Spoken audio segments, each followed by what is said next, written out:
జీవితంలో ఒక్కసారైనా చేయాల్సిన యాత్ర చార్ధామ్. లతగారి ఆధ్వర్యంలో సంప్రదించండి.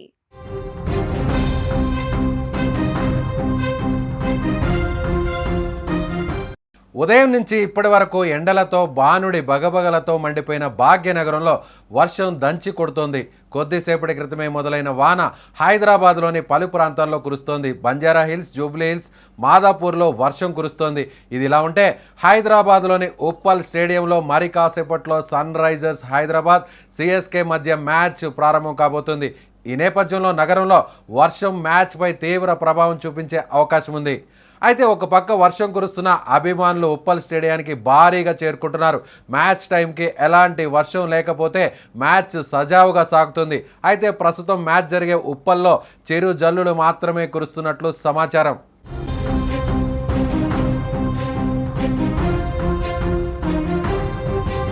ఉప్పల్లో జరగబోతున్నటువంటి ఈ మ్యాచ్ ముఖ్యంగా అటు ఎస్ఆర్హెచ్ టీంకి అలాగే సిఎస్కే టీంకి, రెండు టీమ్స్ కూడా చాలా ఇంపార్టెంట్ మ్యాచ్గా చెప్పాలి. అయితే ఈ మ్యాచ్లో ముఖ్యంగా మరొక ఇంపార్టెంట్ విషయం ఏంటంటే మహేంద్ర సింగ్ ధోని ఇక్కడ ఎంట్రీ ఇవ్వబోతున్నాడా? సిఎస్కే తరపున ధోని ఆడబోతున్నాడా? ఇప్పటికే మహేంద్ర సింగ్ ధోని హైదరాబాద్లో అడుగుపెట్టాడు. ఖచ్చితంగా ఉప్పల్ స్టేడియంలో ధోని దిగితే ఇక ఫ్యాన్స్ ఆనందం అంతా ఇంత కాదు. చెన్నై సూపర్ కింగ్స్ తరపున మహేంద్ర సింగ్ ధోని బరిలోకి దిగితే ఆ టీము గెలుస్తుంది అనేటువంటి ఒక నమ్మకం ఆ ఫ్యాన్స్ అందరిలో ఉంటుంది. అయితే ఇప్పుడు ఎస్ఆర్హెచ్ టీం అదే స్థాయిలో ముఖ్యంగా అభిషేక్ శర్మ అలాగే ఇషాంత్ కిషన్, ట్రావిన్స్ హెడ్, ఈ ముగ్గురు ఒకవేళ సక్సెస్ అయితే భారీగా పరుగుల వరద రావడం, ఓవైపు వర్షం వస్తుంటే బయట వరద వస్తుందేమో అనేటువంటి టెన్షన్ అందరిలో ఉంటే ఎస్ఆర్హెచ్ ఫ్యాన్స్లో మాత్రం ఉప్పల్ స్టేడియంలో వరద రావడం ఖాయం.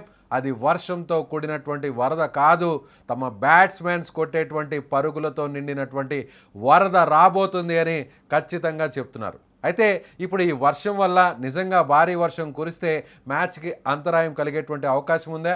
లేదంటే కేవలం ఇప్పుడు ఈ ప్రాంతంలో అంటే ఉప్పల్ ప్రాంతంలో చిరు జల్లులు మాత్రమే కురుస్తుండడం వల్ల పెద్దగా అంతరాయం కలగకపోవచ్చు అనేటువంటి ఆశాభావాన్ని వ్యక్తం చేస్తున్నారు క్రికెట్ ఫ్యాన్స్.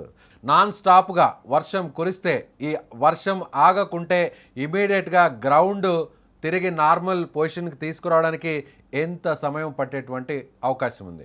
నిజంగా ఇక్కడ ఉన్నటువంటి ఫెసిలిటీస్ అంటే మిగిలినటువంటి ఇంటర్నేషనల్ మ్యాచెస్ నిర్వహించేటువంటి స్టేడియంస్లో ఏ విధంగా అధునాతన సౌకర్యాలు ఉంటాయో అదే విధంగా వర్షం కురిసిన తర్వాత, వర్షం కురిసి ఆగిన తర్వాత వెంటనే గ్రౌండ్ని క్లియర్ చేయడానికి, వాటర్ని క్లియర్ చేయడానికి అలాగే గ్రౌండ్ని డ్రై చేయడానికి అడ్వాన్స్డ్ టెక్నాలజీ ఉప్పల్ స్టేడియంలో ఉంది అనేది ఇప్పుడు మ్యాచ్ నిర్వాహకులు చెప్తున్నారు. ఒకవేళ భారీ వర్షం కురిసినా కానీ తిరిగి మ్యాచ్ని యథావిధిగా నిర్వహించడానికి అన్ని రకాల ఏర్పాట్లు పూర్తి చేసినట్లు హైదరాబాద్ క్రికెట్ అసోసియేషన్ చెబుతోంది. ఇప్పుడు హైదరాబాద్లో కురుస్తున్నటువంటి వర్షం ఐపీఎల్ మ్యాచ్ ముఖ్యంగా ఒక టగ్ ఆఫ్ వార్గా మారేటువంటి మ్యాచ్, అటు సిఎస్కేకు అలాగే ఎస్ఆర్హెచ్కు చాలా కీలకంగా మారబోతున్నటువంటి మ్యాచ్. ముఖ్యంగా ఈ వర్షం వల్ల మ్యాచ్ రిజల్ట్పై ఏమైనా ప్రభావం చూపే అవకాశం ఉందా అనేటువంటి ఆందోళన కూడా అటు ఫ్యాన్స్లో, ఇరు జట్ల ఫ్యాన్స్లో కూడా వ్యక్తమవుతుంది. ఎందుకంటే వర్షం కురిస్తే కాస్త తేమ శాతం వల్ల ఆ పిచ్ అంతా కూడా పూర్తిగా బౌలింగ్కి అనుకూలంగా మారుతుందేమో అనేటువంటి ఒక ఆందోళన అందరిలో కూడా ఉంటుంది. నిజంగా అదే జరిగితే ఇప్పుడు టాస్ కీలకంగా మారబోతుందా?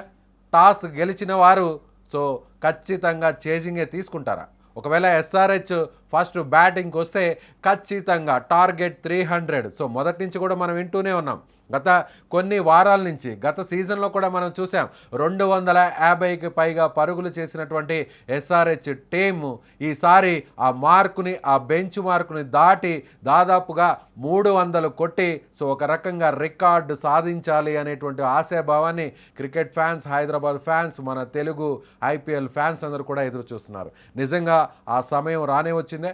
అందులో కూడా సిఎస్కే మీద ఆ ఫీట్ని సాధిస్తే, నిజంగా ఆ రికార్డ్ని సాధిస్తే ఫ్యాన్స్కు ఉన్నటువంటి ఆనందం చెప్పలేనటువంటి పరిస్థితి. మహేంద్ర సింగ్ ధోనికి దేశవ్యాప్తంగా అన్ని ప్రాంతాల్లో, అన్ని నగరాల్లో మహేంద్ర సింగ్ ధోని వీరాభిమానులు ఉంటారు. మన హైదరాబాద్లో కూడా ధోని ఫ్యాన్స్ చాలామంది ఉన్నారు. వైపు ధోని ఫ్యాన్స్, మరోవైపు హైదరాబాద్ క్రికెట్ జట్టు ఎస్ఆర్హెచ్ ఫ్యాన్స్. సో ఈ ఫ్యాన్స్ ఇద్దరు ఇప్పుడు ఏ టీం వైపు నిలిచే అవకాశం ఉంది. సో చాలా నెలల తర్వాత, సరిగ్గా చెప్పాలంటే 1 సంవత్సరం తర్వాత తిరిగి మైదానంలోకి మహేంద్ర సింగ్ ధోని అడుగు పెట్టబోతున్నాడు. అది హైదరాబాద్లో జరిగే ఈ మ్యాచ్లో ధోని ఆడితే విధ్వంసం జరగబోతుందా? సిఎస్కేకు తిరిగి విజయాన్ని అందించబోతున్నారా? ఇప్పటికే 5 మ్యాచ్లు జరిగాయి 2 జట్లకు సంబంధించి కూడా. పాయింట్స్ టేబుల్లో ఇప్పుడు 2 టీమ్స్ కూడా ఈ మ్యాచ్ చాలా కీలకంగా మారిపోతుంది. ఇప్పటికే 2 విజయాలను సాధించి 3 ఓటములను దక్కించుకున్నటువంటి 2 జట్లకు ఇప్పుడు జరగబోతున్నటువంటి మ్యాచ్ చాలా కీలకం. ఎందుకంటే ఈ మ్యాచ్ని గెలిస్తే 6 పాయింట్లతో 5వ ప్లేస్లో ఉండేటువంటి అవకాశం ఉంది. కాబట్టి 2 జట్లు పోరాడబోతున్నాయి. 2 జట్లు కూడా ఖచ్చితంగా తమ విజయాన్ని దక్కించుకోవాలనేటువంటి ఒక పర్ఫార్మెన్స్ను అటు బ్యాటింగ్ టీం కానీ లేదంటే బౌలింగ్ టీం కానీ చూపించే అవకాశం ఉంది. కాబట్టి టాస్ కీలకమా కాదా అనేది మరికొద్దిసేపట్లో తేలేటువంటి అవకాశం ఉంది. మీరేమనుకుంటున్నారు? ఎస్ఆర్హెచ్ మ్యాచ్ గెలవబోతుందా? సో ఫస్ట్ బ్యాటింగ్ వస్తే ఎన్ని రన్స్ చేయాలని మీరు కోరుకుంటున్నారు? అందరూ ఎక్స్పెక్ట్ చేస్తున్నట్టుగా 300 మార్కును దాటబోతుందా? లేదంటే ఎస్ఆర్హెచ్ బౌలింగ్లోకి వస్తే ఫస్ట్ బ్యాటింగ్ వస్తున్నటువంటి చెన్నైని ఎన్ని రన్స్ లోపల కట్టడి చేయాలి? ఒకవేళ మహేంద్ర సింగ్ ధోని ఈ మ్యాచ్ను ఆడితే మ్యాచ్ విన్నర్ కాబోతున్నాడా? తిరిగి మహేంద్ర సింగ్ ధోని హెలికాప్టర్ షాట్స్ని మనం చూడబోతున్నాం. చూద్దాం, మరికొన్ని గంటల్లో ఈ క్లారిటీ కూడా రాబోతుంది.